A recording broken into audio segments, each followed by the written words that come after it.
Shalom semua, jumpa kembali di dalam tema hari ini adalah kisah kakek Kaleb. Wow, kenapa tentang kakek? Ya karena kita akan belajar hari ini tentang seorang yang berusia 85 tahun yang bernama Kaleb. Saya mau bacakan di dalam kitab Yosua pasal 14 ayat 10-14. Jadi sekarang sesungguhnya Tuhan telah memelihara hidupku seperti yang dijanjikannya. Kini sudah 45 tahun lamanya sejak diucapkan Tuhan firman itu kepada Musa, dan selama itu orang Israel mengembara di padang gurun. Jadi sekarang telah berusia 85 tahun aku hari ini. Lihat saudaraku, 85 tahun usia Kaleb ketika dia mengucapkan firman ini.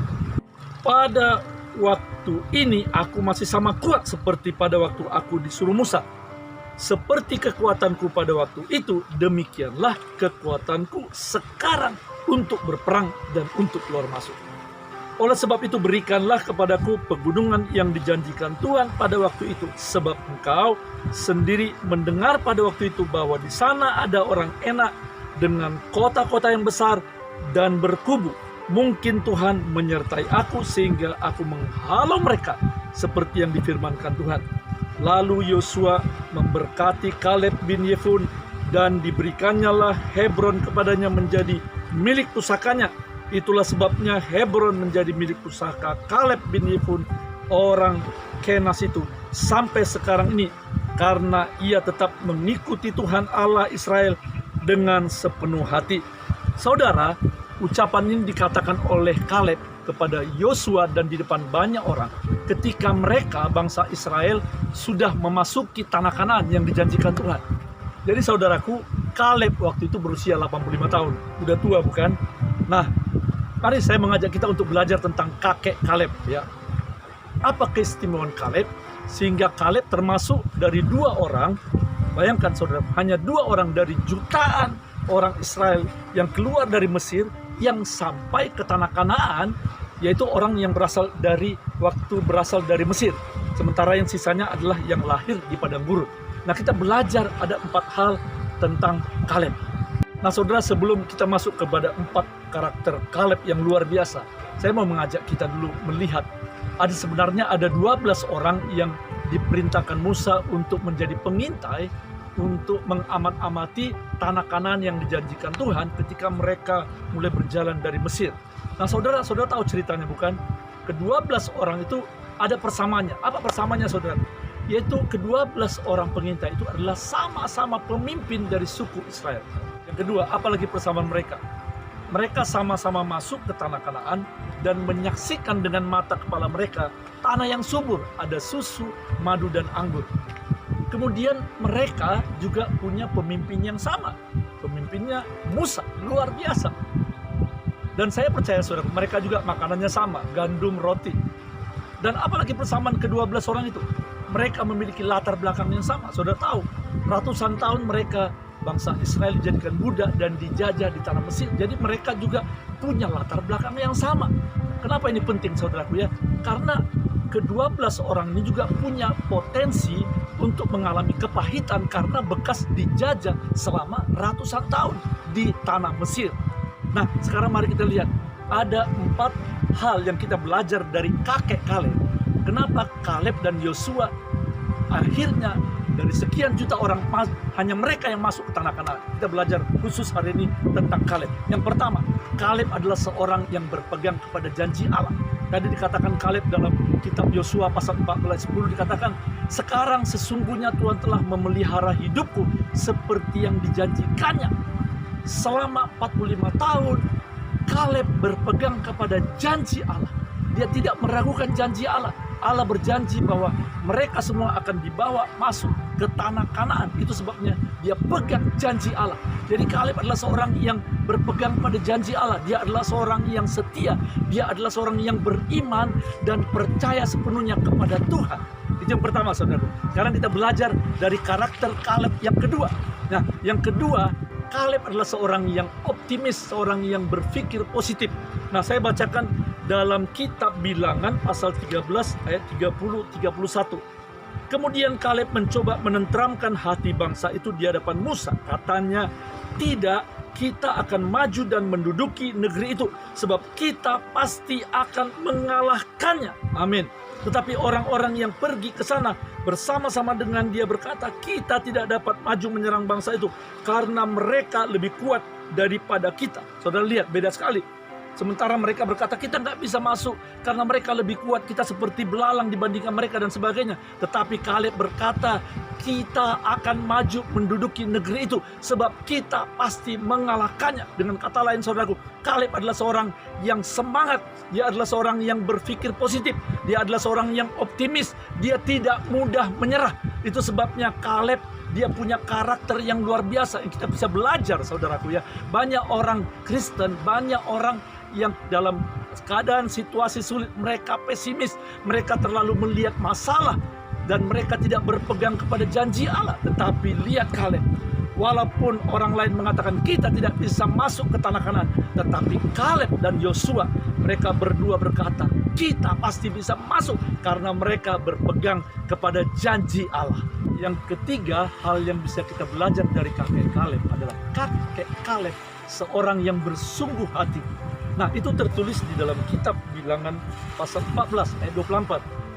Tetapi hambaku Kaleb, karena lain jiwa yang ada padanya. Lihat saudaraku ya, dia mempunyai hati yang berbeda dengan yang lainnya, dan ia mengikut aku dengan sepenuhnya. Akan kubawa masuk ke negeri yang telah dimasukinya itu, dan keturunannya akan memilikinya. Saudara, ternyata Alkitab mencatat bahwa Kaleb adalah seorang yang sungguh hati. Tuhan melihat kesungguhan hati Kaleb. Nah, saudara-saudara kasih Tuhan, nah ada upah yang diberikan Tuhan kepada orang yang bersungguh hati. Ya, saya melihat ada dua hal, saudaraku ya. Di dalam Ibrani pasal 11 ayat 6 dikatakan, tetapi tanpa iman tidak mungkin orang berkenan kepada Allah. Sebab barang siapa berpaling kepada Allah, ia harus percaya bahwa Allah ada, dan bahwa Allah memberi upah kepada orang yang sungguh-sungguh mencari dia. Garis bawahi saudaraku, orang yang sungguh-sungguh mencari dia, bukan setengah-setengah, bukan asal-asalan, bukan motivasi yang lain, tapi sungguh-sungguh. Dikatakan janji Tuhan, Tuhan memberi upah. Nah saudaraku, yang kedua adalah dari 2 Tawarikh pasal 16 ayat 9. Karena mata Tuhan menjelajah seluruh bumi. Sebentar saudara, pada saat ini dimanapun Anda berada, di kota manapun Anda, Tuhan melihat begitu banyak orang, dan dia tahu bahwa ada orang yang sungguh-sungguh dan ada orang yang tidak sungguh-sungguh. Tadi dikatakan dalam 2 Tawarikh pasal 16 ayat 9 bahwa mata Tuhan menjelajah seluruh dunia untuk memberikan kelimpahan kekuatan, untuk melimpahkan kekuatan bagi mereka yang sungguh-sungguh.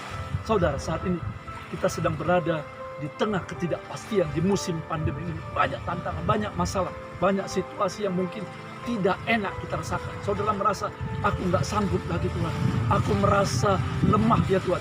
Saudara lihat, ketika saudara sungguh-sungguh, maka janji Tuhan, dia akan memberikan upah. Dan yang kedua, janji Tuhan apa saudara? Dia akan melimpahkan kekuatan kepada saudara. Jadi karena itu saudara, jangan patah semangat. Jangan katakan aku tidak sanggup, udahlah aku mundur, aku tidak mau lagi melayani Tuhan, aku tidak mau lagi beribadah, aku tinggalkan keluargaku. Jangan saudara. Tuhan melihat kesungguhan hati sama seperti Kaleb. Dia adalah seorang yang sungguh hati, sehingga akhirnya Tuhan memberkati dia sampai ke tanah Kanaan. Yang terakhir, yang keempat saudara, kita belajar dari kakek Kaleb. Kaleb adalah seorang yang berani bertindak. Nah, tadi dikatakan kepada Yosua, Kaleb berkata, berikanlah kepadaku pegunungan Hebron, dan aku masih kuat sama seperti 45 tahun yang lalu. Aku akan ikut menyerang, walaupun di sana ada suku Enak. Saudara tahu siapa suku Enak? Adalah orang-orang raksasa seperti Goliat. Tapi Kaleb berkata, aku mau berani menyerang, menyerbu, dan berikanlah tanah itu kepadaku. Nah saudara, mari kita belajar dari Kaleb. Saya katakan tadi saudaraku, Kaleb adalah seorang yang sudah tua, 85 tahun. Saudara, saya belajar, terinspirasi dari Kaleb. Usia saya 63 tahun. Dan saudaraku, saya merasa saat ini saya masih muda. Ya, saya belajar dari Kaleb. Saya berdoa kiranya kalau Tuhan kasih umur saya lebih lagi, saya mau berkarya lebih lagi untuk Tuhan. Saya tidak mau menyerah. Saya belajar dari Kaleb, saudaraku. Walaupun usia 85 tahun, tapi dia tidak mau menyusahkan orang lain. Dia tidak mau menyerah. Dia tidak mau tidur-tiduran, istirahat. Kemudian dia santai. Enggak, saudaraku, rebahan tidak. Sama seperti sekarang banyak orang yang masih muda, masih punya kemampuan potensi dalam hidupnya, tapi sudah rebahan, sudah nyerah, sudah merasa capek. Saudaraku, lihat Kaleb. Dia seorang yang sudah tua, tapi tetap semangat dan dia berani, saudara. Nah, itu sebabnya dikatakan, ya Kaleb berkata, aku mau menyerah, aku mau menyerbu, aku mau ikut berperang sebab tenagaku masih kuat. Luar biasa, saudaraku ya. Nah, saya belajar sini, saudaraku ya. Usia tua tidak menjadi penghambat. Ada amin, saudaraku? Ya, orang-orang yang mungkin saudara menyaksikan mungkin usia 60, 70, jangan cepat merasa tua, saudaraku. Saudara masih jauh lebih muda dari Kaleb, 85 tahun, dan dia masih semangat berperang, ikut maju bersama dengan prajurit yang lainnya. Nah, saudaraku, mari kita belajar dari Kaleb, dari cerita ini. Ya, Kaleb punya karakter emas yang luar biasa. Yang pertama, Kaleb seorang yang berpegang pada janji Allah. Dan kedua, Kaleb seorang yang optimis. Yang ketiga, saudaraku, Kaleb adalah seorang yang bersungguh hati. Dan yang keempat, karakter yang luar biasa dimiliki Kaleb adalah dia seorang yang berani melangkah, berani bertindak. Imannya tidak sekedar teori, tapi dia praktekkan, dia berani melangkah. Nah, saudaraku, saya mengajak kita untuk belajar dari Kaleb. Ini perjalanan bangsa Israel menuju Kanaan. Ini menunjukkan apa, saudara? Ini perjalanan hidup.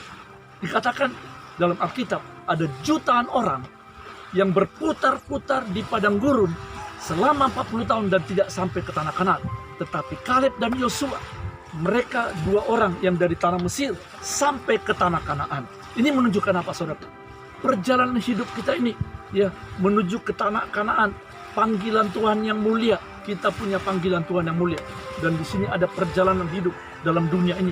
Apakah saudara berputar-putar seperti bangsa Israel di padang gurun dan tidak sampai kepada panggilan Allah, atau saudara nanti seperti Kaleb dan Yosua, mereka sampai ke tanah Kanaan? Mari saudara, kita belajar ya, di tengah-tengah situasi pandemik yang kita merasa belum tahu kapan berakhir, yang belum tahu kapan masalah ini bisa selesai.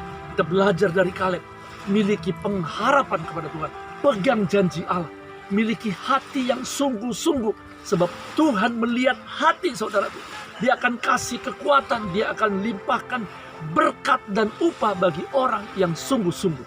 Dan ketika Anda berani melangkah, maka Tuhan akan membuka jalan. Amin. Sampai jumpa di lain waktu. Keep on fire, be inspired. God bless you all.